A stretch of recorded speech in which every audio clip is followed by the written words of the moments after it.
میرے سینے سے بے اختیار آہ نکل گئی۔ عجیب بات ہے کہ سکھ اور چین کا ہاتھ بھی درد بھرے تاروں پر ہی پڑتا ہے۔ اس آہ میں کتنی راحت تھی، کتنا سکون تھا۔ اس لڑکی نے جو میرے سامنے جھونپڑے کی چھت پر بیٹھی تھی، میرے شباب کے ہر رنگ کو شوخ کر دیا تھا۔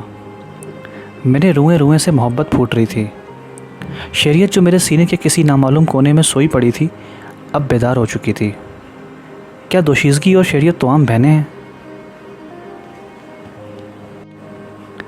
اگر اس وقت وہ مجھ سے ہم کلام ہوتی تو میں ایک لفظ تک اپنی زبان سے نہ نکالتا۔ خاموشی میرا ترجمان ہوتی۔ میری گونگی زبان کتنی باتیں اس تک پہنچا دیتی، میں اس کو اپنی خاموشی میں لپیٹ لیتا۔ وہ ضرور متعیر ہوتی اور اس حالت میں بڑی پیاری معلوم ہوتی۔ اس خیال سے کہ راستے میں یوں بیکار کھڑے رہنا ٹھیک نہیں، میں دیوار پر سے اٹھا۔ میرے سامنے ٹیلے پر جانے کے لیے پگڈنڈی تھی۔